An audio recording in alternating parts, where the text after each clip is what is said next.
My reaction to a double job rejection. Now, this video is to kind of make up for a couple of videos that I had deleted very shortly after uploading them.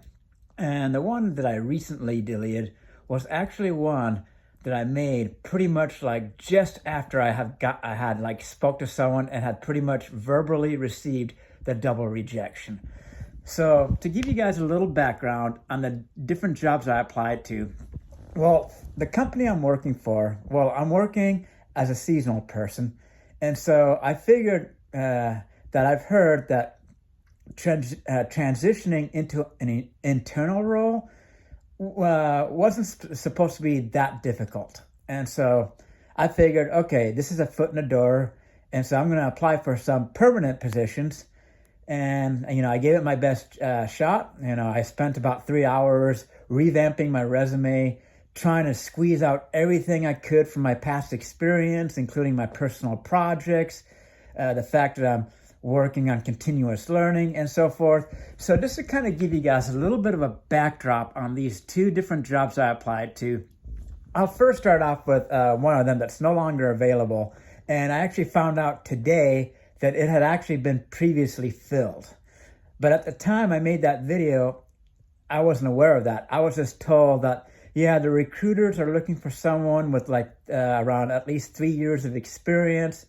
And that's all I was told. So basically my resume never even got in front of a hiring manager. But the first, one of the positions I applied to was a senior business analyst. Now, I know a lot of you guys are thinking, wait a sec, Donnie, what are you doing applying for a senior role? It's like, don't you have to work your way up the totem pole? Don't you have to get yourself an entry level? Well, one thing that I've had some people tell me is don't let the word senior or number of years of experience scare you. Read the job description, and unless they're looking for that unicorn employee, if you can at least meet 50% of the criteria, maybe even 60% of the criteria, go for it. And I've actually seen people, well, not personally, but I've seen on forums I'm actively part of, someone completed an online boot camp on YouTube. Yes, I kid you not. They completed the Alex the Analyst boot camp online. And I don't know how many projects they had, but they got offered a senior level position, a senior level data analyst position. So it does happen. And I figured sometimes you just got to go for it. When you get into a position in life where you've just been feeling down about yourself because of the jobs you've had, even though you're experience. But when you get to a point, sometimes it's like, especially like at my point, it's like I'm looking at life as if I'm in game 7. And so I'm kind of like looking at each and every day that I've got to be willing to take those chances and sometimes just go for it. Because after all, I see, this decade coming up in my lifetime as game 7. It's like I either make it or I don't. So that's kind of my mentality. So I went for it because a couple of the key skills that we're looking for was, of course, and this is very similar to the job I'm looking at right now that I also applied to, but I got rejected from. So, of course, they're going to ask for a bachelor's degree, in a specialized field such as business, finance, computer science, management, information systems, or related field. Now, of course, my degree, there's a big misconception, exercise science. A lot of people think of that as a glorified personal training certificate, when in fact, my degree program was more, you could almost say, if it had included like a little bit of Python or maybe some SQL in there, it would have been probably more along the lines of like an exercise analytics degree. But unfortunately, it doesn't have that name to it. So a lot of employers will see that word exercise in there and be like, no, even though the degree itself pretty much involved doing a lot of statistical analysis, data collection, research, pretty much a lot of the same processes that you would utilize in a lot of these jobs, because oftentimes you have to know how to do a lot of research. Another key component that these jobs look for is, of course, ability to work independently and within a team. Military experience taught me a lot about how to work with a team and, of course, work independently. Strong initiative and problem-solving skills. And let me tell you, my current role, being a tax expert, problem-solving skills under the pressure of working with people who are maybe like, it's like, aren't you supposed to know this stuff? I thought you were like an accountant. It's like, yeah, so problem solving. And even in my past roles, I've had to deal with problem solving issues, provide exceptional customer service. Now, this is not the customer service that I've been dealing with in most of these jobs I've had in the past. When they say customer service, it's more along the lines of providing customer service to your stakeholders. That's who the customer is. It's not like your traditional customer service where you're serving someone and be like, well, why isn't my sandwich got enough lettuce on it? Or come on, I'm in a hurry. It's going to take you that long to fill up my salad bowl. No, this is a lot different. And I had experience with this in my internship. So yes, exceptional customer service, meaning you're willing to listen to your stakeholders. You're trying to, really, support their needs and, really find out what questions do I need to ask them to get the right results and to help deliver those results. Another one, of course, is for the business analyst one, it was experience using Tableau and Power BI, in which I have a couple of personal projects that utilize using both of them. Okay, so that's the business one. And it's like, I figured, yeah, it was a shot, but I felt like when I looked at at the qualifications, I easily met at least 50%. Now, the one I'm looking at here is another, it's an analyst job. And so the responsibilities include support firm users with daily reporting needs. This includes, but is not limited to, creating custom queries to extract and aggregate data and providing assistance to users with self-reporting tools. Now, I'm not going to read every one because that's going to take a little bit. But here's another one.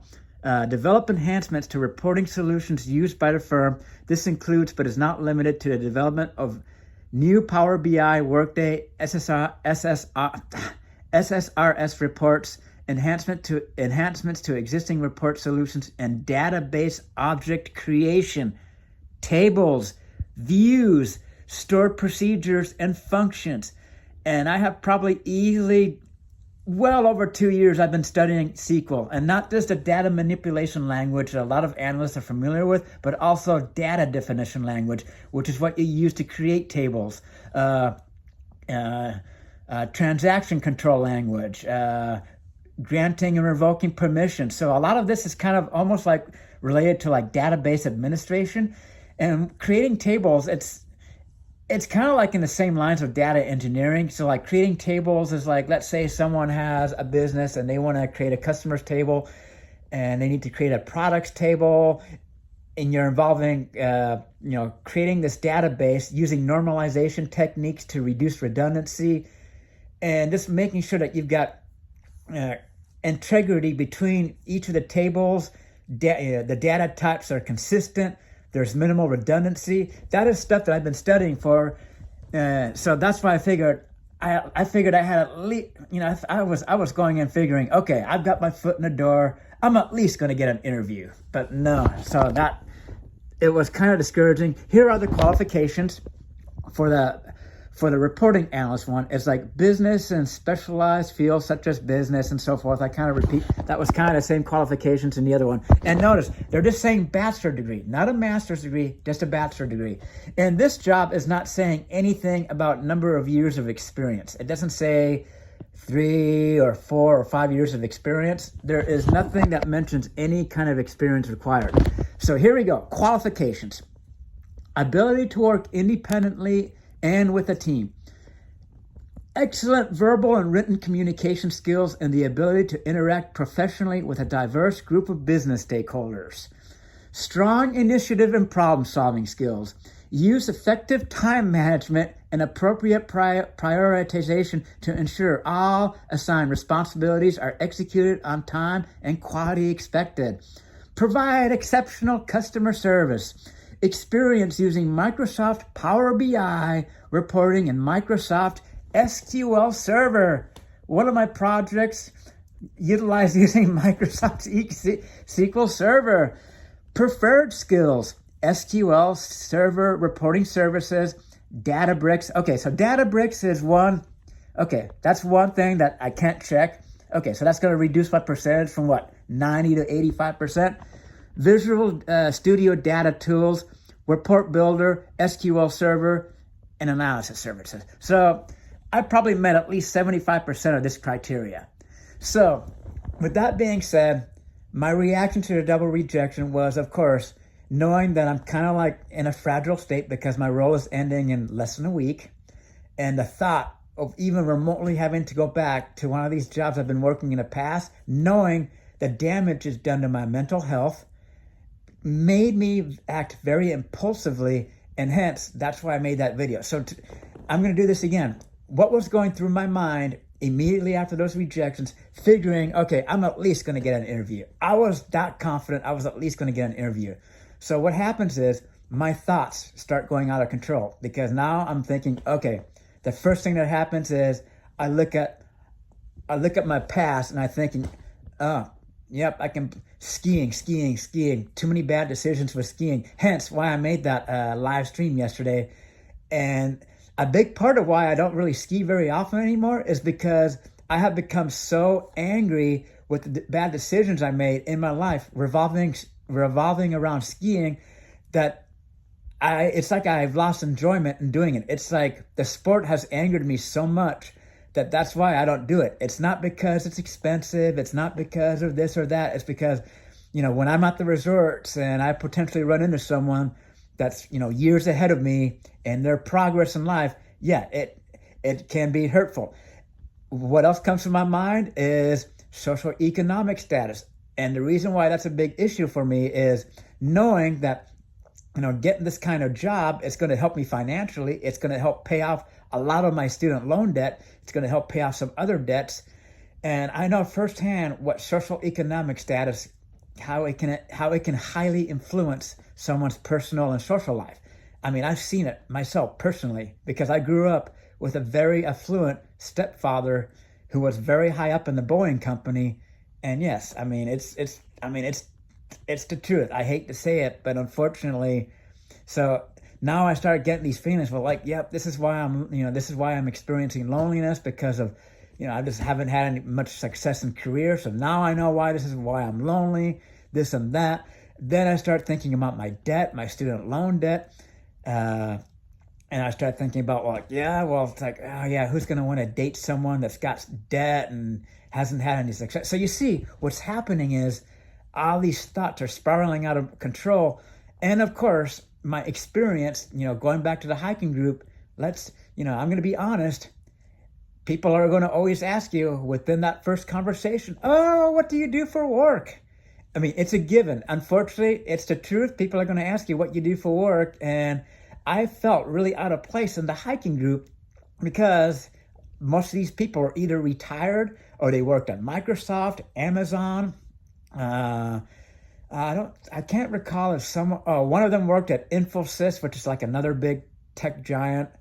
I can't recall if someone worked at Google or not. I don't remember, but other people were higher. One person was at a senior management level for something else. It wasn't necessarily programming. It was like a non-coding type of software.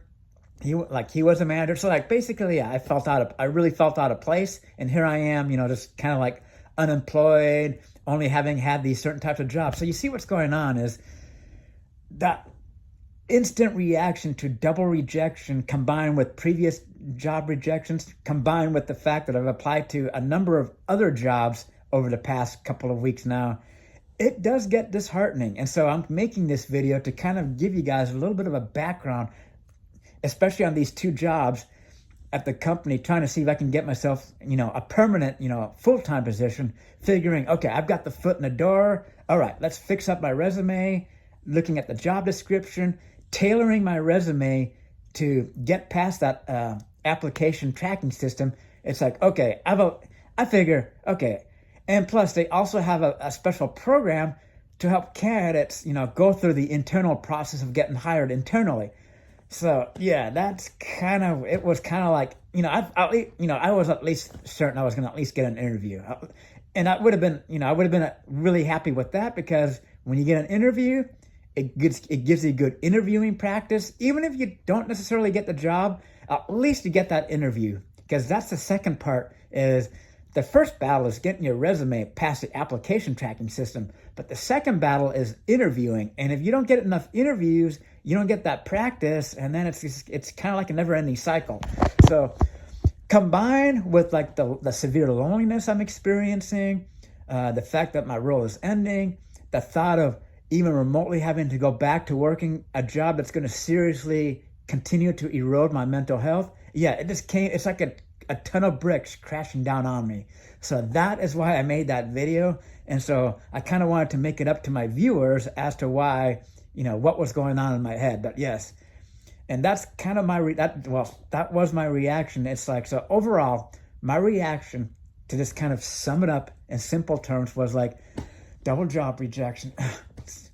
It's like, oh, I'm just not good enough. I'm a failure. I'm not going to be good enough for anyone.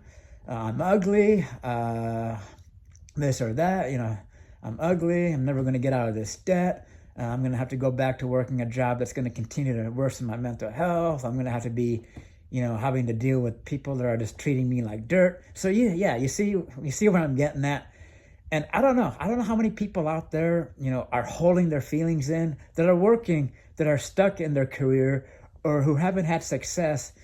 Because a lot of people out there who are on the spectrum, 85% of people on the spectrum are either underemployed or unemployed. That's like up to 85%. That's a lot of people. And I always wonder what's going through their mind when they've got all these skills, they've got all this education, and yet it's not being utilized, and they're having to work this job that that's not utilizing any of their skills. There's no upward mobility, and they're just being treated harshly by customers. Because there's actually an article. Before I actually end this video, I'm just video's already getting too long as it is. It's almost approaching 18 minutes. But I actually came across a research article that mentioned how a lot of people are more angry these days. And unfortunately, a lot of that anger is placed upon service workers, customer service, people who work in the customer service industry. Yep, it was mentioned straight up like that in the research article itself. It's like, people are more angry these days, and unfortunately, most of that anger, is unleashed on customer service people. So when you have that anger, when I'm having to potentially face that anger, face people unleashing their anger on me, that's going to continue to make my condition, my mental health worse. It's like, I don't know. It's just like, it's, when I got out of the military, way back when, I did not necessarily have a future planned around making sandwiches, making soups, making pizza, and serving customers at minimum wage. Not exactly the future I had in mind when I had gotten out of the military. So with that being said, I apologize for having uploaded those 2 videos and then deleting them, but I'm going to leave this one up because I think it's important to kind of just understand the thoughts that can go through someone's mind when they're trying to better themselves. They want to have, they want to go out there and have confidence in themselves, but they're just, I just kind of want to share that because I think a lot of people out there are in a similar situation, but they just don't express themselves, and they just kind of continue to suffer in silence. So this is kind of like this, helping to spread the word that, like, yes, there's a lot of people out there who are unfortunately in a position that's not utilizing their full potential. And when you're not utilizing your full potential, you can begin to question yourself. You can begin to question your worth. And sometimes you can even begin to question the purpose of your existence. So I'm going to leave it at that. I'm going to try to keep this under 20 minutes. So once again, thank you everyone for watching. And everyone out there who's been having difficulty, best of luck out there. Don't give up. I know I tend to fall prey to some hateful comments that pretty much tell me to give up, but you reap what you sow, and I'm not gonna sow something that's gonna make me ultimately kick the bucket. I don't want to go down that route. So thank you, everyone. Godspeed.